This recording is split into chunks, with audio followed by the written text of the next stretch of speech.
It's just adding one financial step in your life. And when I say adding one step in your life, the thing that means is that it means that you do not have to work any harder.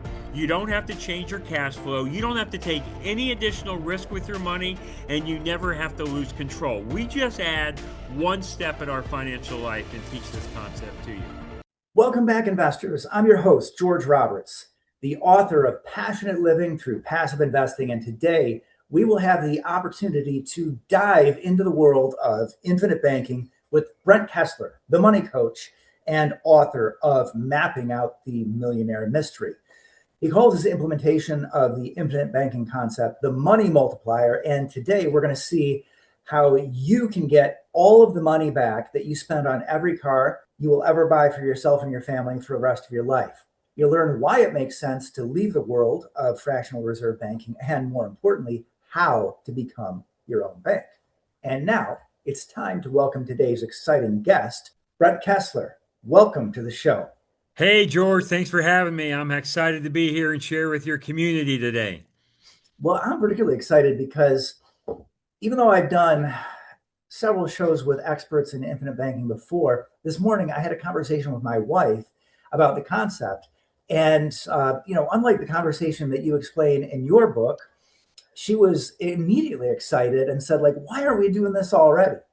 So I thought this is perfect because she's doing the dishes and she can hear this, and who knows where we'll go from here. So I always like to start off the show by giving the guest the opportunity to introduce themselves. So when you're at a cocktail party and somebody asks, so what do you do? How do you like to answer that question? Yeah, well, no, it's a great question. Thanks for asking that. And, the answer I usually tell them is I say that I just help people build, keep, and create wealth through their own debts and expenses that they already have. And they're like, what? Build, keep, and create wealth through debts and expenses? Like, what does that even mean? And I'm like, yeah, well, I'll give you an example. Like, okay, the car that you're driving, right? And again, if I'm out there in the parking lot or just with them or, they're near their car, I'll say, yes, okay, so that looks like a nice car. I bet that set you back a pretty penny or two, right? And they're like, yeah, you know. And so then I'll say, okay, well, look, I don't even know you, but I know how you bought that car. You bought that car one of three ways. Right. You either paid cash for the car, you bank financed it, or you leased the car, right? Because I know you look pretty honest and you didn't steal the car.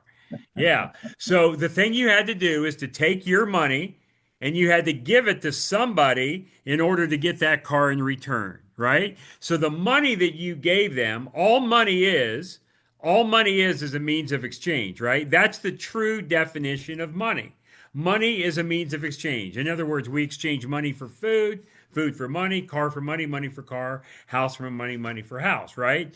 So then I say, so on that car that you're driving, what you had to do is you had to pay somebody else money. You either paid cash, bank financed, or leased it. But either way, you gave the money to someone else. So after you bought the car, here's what happened. The money that you had on your pocket is now gone because you had to give that money away. Now, in exchange, you got the car, so everybody walks away happy. Yes, they got the money, you got the car. Everybody goes home happy, and they go on and they live their life. But what if there was a way, George, that you could add one simple step in your financial life and not only get the car that you just paid the money for, but how about if you could get all the money back? So essentially, you would get the money and the car. And people are like, what? How do I buy a car and get the money back and have the car too, right? Well, that's what the concept is. That's what the infinite banking concept is. It shows you how to recycle and recapture all of the money that has currently been leaving your family. And I like to use the example of a car because everybody knows a car, right? Because even if you don't own a car, you've probably driven a car or you've ridden in a car. But it doesn't have to be just a car. It could be any product or service that you buy. It could be a bicycle, a boat, a piano, a big screen TV. It could be an airline ticket. It could be college. It could be college tuition just for your children. Whatever product or service that you're buying, you always have to give away that money to someone else, and they give you the product or service. So now, through this process, through this concept, which I'm sure we'll get into in a minute, you're now able to get any product or service that you buy, plus get the money back. Simply, George, by adding one additional step in your financial life. So it's not hard. It's just adding one financial step in your life. And when I say adding one step in your life, the thing that means is that it means that you do not have to work any harder. You don't have to change your cash flow. You don't have to take any additional risk with your money, and you never have to lose control. We just add one step in our financial life and teach this concept to you. Okay, great. So I imagine you're going to say it has something to do with the whole life policy. Well, normally I don't at this point, but somebody might say, well, what is it? Tell me about it. Yeah. And then I'll say, look, so, like, have you ever heard of this book out there? It's called Becoming Your Own Banker. Okay, So right? is this Anyway, R. it's a Nelson black Nash? book Is called, this the classic? yeah, this is the Yeah. Bible. This is the Banky Bible. And the guy that wrote this book, his name is R. Nelson Nash. Now, R. Nelson Nash was my mentor. He's the one that taught me this concept. Now, Nelson Nash passed away back in 2019, so about 7 years ago at age 87 years old. He passed away at age 87 years old. Now, but however, before he passed, Nelson was my teacher and my mentor. Now, I'm going to recommend that all of your viewers that are hearing me today, you go out and find this book. Wherever you buy books at, go find this book, Becoming Your Own Banker, buy this book, and add it to your wealth building library. This book completely changed my financial life. So, in that book, and I call it the Bible of money, the Bible of wealth, right? It is the Bible of the infinite banking concept. And also, right, just as a side note, so like Nelson also wrote two other books, one called The Case for IBC, and one called it's called Building Your Warehouse of Wealth. Now, if you can't afford to buy all three of them, buy this one right here, Becoming Your Own Banker, okay? Well, hopefully from your streams of income from becoming your own banker, you'll buy books 2 and 3 shortly, right? Yeah, exactly. So, yeah. So, anyway, that's a book you want to add to your wealth building library. But even though in that book, it's like the foundation of this concept, Nelson Nash did not invent or create infinite banking. He didn't create it. No, no, no, no.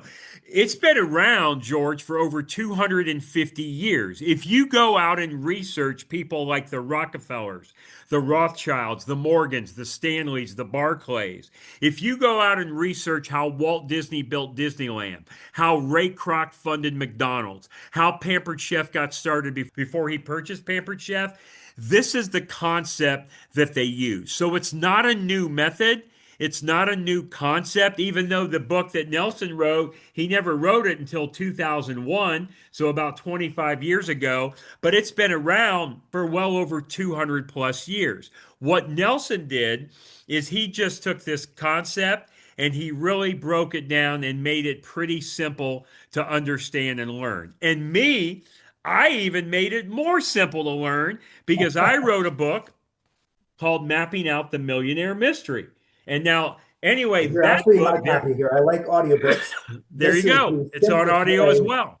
to get it all together. So I love it. So in this book, then you're telling people exactly, how they can do this. And as I said, it's not really a new concept, but it was newly codified roughly a quarter century ago. Yeah. And so what it might be fair to say then is that these are some of the secrets that the wealthy have been using for generations. And if we could expand it for a moment, you mentioned the Rockefellers. I know one of the things they do with life insurance is a sort of a waterfall. They're using it to avoid estate taxes. So there are a lot of benefits to life insurance, not just this. Is there anything you'd like to expound on in Yeah. terms of how wealthy people are using life insurance that maybe the middle class could be, but isn't? Yeah, well, good. So anyway, so let's get into what the banking concept is. And you've said it twice now, so you've kind of given it away, which is fine. But the thing is I usually don't tell people in the very beginning what it is that we're using to build, keep, and create wealth. But as you know, the product, the vehicle that we're going to use is what you said, life insurance. Now, let me be totally clear. This is not any kind of life insurance policy. And the reason I don't mention it right away in the beginning is because when people hear the word life insurance, they automatically tune out. Because even though we've already said the word life insurance, we have Right. already lost a third of the viewers. Well, I They've don't know either about that. I think we got a pretty savvy audience here. so that, well, I can tell you, I've been teaching this thing now for 14 years. I do about 100 to 120 podcast or Zoom calls a Mhm. year. I do another probably 40 to 60 live events a year. And when I see the first time I say life insurance, the audience is like a deer in the headlights. They're like, life insurance to build wealth? That's a crazy, ridiculous, stupid idea. You would never, ever, ever want to use life insurance to build wealth because Dave Ramsey and Susie Orman said that would be a bad idea. Well, again, let me be clear. This is not any type of life insurance policy. No, no, no. This is not the life insurance policy, George, that you are going to go buy from your brother in law that sells life insurance, right? We all have a brother in law that sells life insurance. It is not that type of policy. It is not a term policy. It is not a variable policy. Right. It is not a universal. It's not an index. It's not an IUL policy. No, no, no. This is a specifically designed, specially engineered, whole life insurance policy in a mutual company that pays dividends, that is designed for high immediate cash value. One more time, high immediate cash value. So what does that mean? That means when you put money into this policy, you immediately, and my definition, anybody that knows me from here on out, my Right. definition of the word immediately is within 30 days. So when you put money, whatever amount of money you put into it, and the cool thing about it is you get to choose the amount you put into it. I will never tell you how much to put in. George, I work with over 17,000 people in every state of the country. I have never once told anybody how much money to put into their life insurance policy. That is up to you to decide. But when you put that money in, whatever amount that is, then you are able to use that cash value, the cash value of that policy within the first 30 days to do with whatever you want, whether it's buy a car, buy a house, make an investment. You can go to the grocery store, you can buy a tank of gas, buy a pack of chewing gum, whatever it is that you want to use that money for, it is totally up to you because you, George, are 100% in control of your money. There's no money that's being leaked out to other people. That money is in your account. It has a guaranteed growth rate inside of the policy. Not just is that growth rate guaranteed, but it's guaranteed to grow tax free. It's guaranteed to have an internal growth rate, and it's going to probably potentially pay dividends. And the reason I say dividends, it doesn't guarantee dividends because dividends are not guaranteed. But let me tell you how close it is to having dividends guaranteed. Every insurance company I work with, George, for 127 consecutive years has never, ever, ever failed to pay dividends. Never. So is it possible that it happens? Sure, it's possible that it happens. It's possible that green Martians come and get me and take me to Mars tonight, too. It is possible, but it has never happened in 127 plus years. All So, right, Brent, can we stop here? I want to dive in a little deeper. Let's put some yeah, numbers on here. So let's say you fund your insurance policy with some number. Let's take 100,000. That's a nice round number. So then in sure. 30 days, how much can I then lend to myself or to others? Yeah. Well, so the answer to that question, and I will tell you that on my website, themoneymultiplier.com, I have a full 90 plus minute presentation with downloadable examples and handouts, and I go through that in Right. great detail. I know So today we're that'll be the talking about quickest the 90 third. minutes of your life. What's that? I said it'll be the quickest 90 minutes of your life. Yeah, but yeah, just to answer your question, at the high 25,000 foot Mhm. view level, because I'm a Yeah, pilot, I like to think of pilot analogies, right? You're going to be able to use anywhere between 55 and 93% of that money immediately. So let's just call it $1,000 for easy math. So out of that $1,000, you're going to use anywhere between $550 and right, $930 right. immediately. Now, I want to be clear, George. All of the money is yours. It's all your money. You just can't use 100% of it in the first day that you put it in. Almost like a bank, right? Like if you go open up a bank account and you put in $1,000 in the bank account, do you go back the next day and withdraw $1,000? No, you wouldn't do that because then the bank account wouldn't exist. But you can use up to 93% of that money immediately. And the sweet spot is between 55 and 93. And there's reasons to do it both ways. There are pros and cons to doing it both ways. All right, excellent. So then a few things that you touched on. You talked about dividends, and there are certain policies, and like you said, this is a very specific policy. This is It not something is. you're going to go out and do it yourself. You should read all these books. I would recommend people read all these books, but then work with somebody like you to make sure that you're getting the right policy, that you're operating it effectively. So some of these companies will actually allow you to take dividends on the whole amount, correct? So if I had $100,000 in there, I'm getting my dividend on 100,000, even if I'm taking out, like you said, that sweet spot around 60%. I Mm. took out $60,000 to make a loan to myself or maybe to some productive enterprise. Yeah, absolutely right. So that's a great example. And I'll give you my life example too.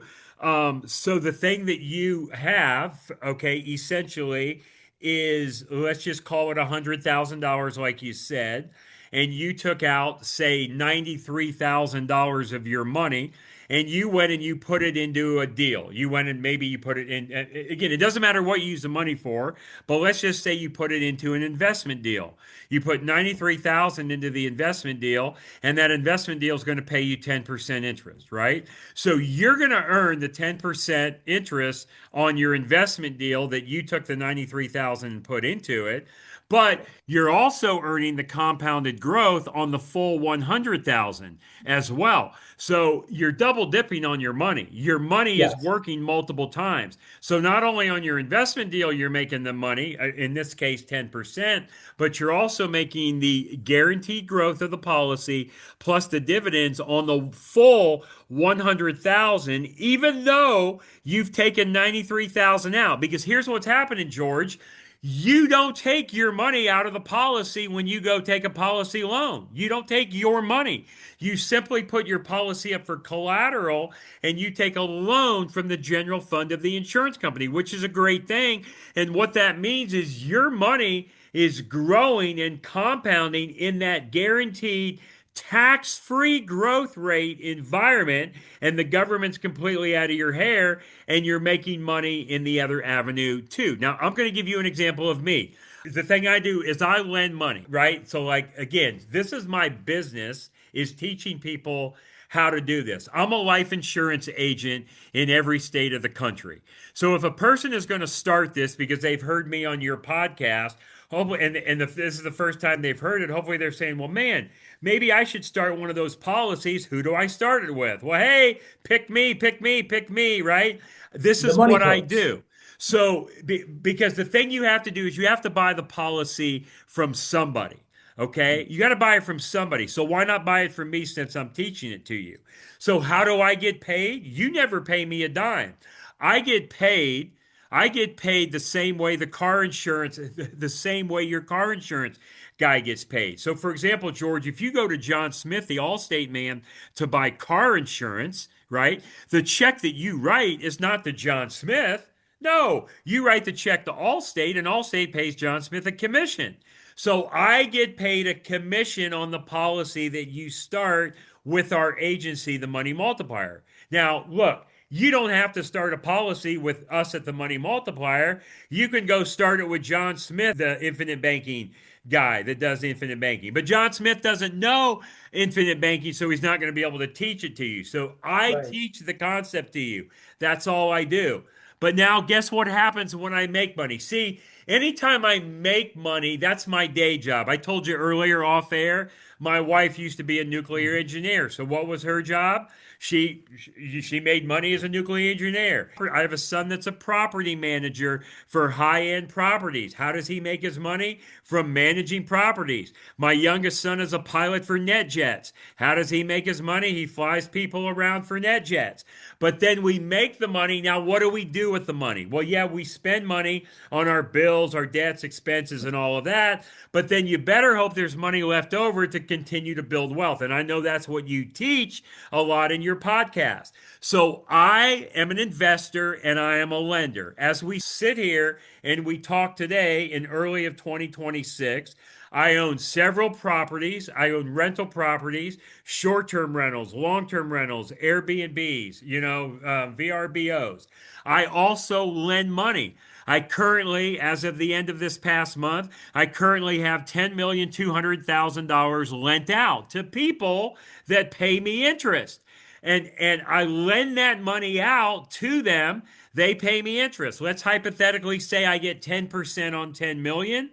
That would be $1 million a year in interest income. Well, let me just tell you, don't call me and ask me to borrow at 10% because I don't have any loan right now at 10%. I would never loan you money at 10% in today's environment. But let's just say for easy math, I'm going to loan that $10 million out at 10%.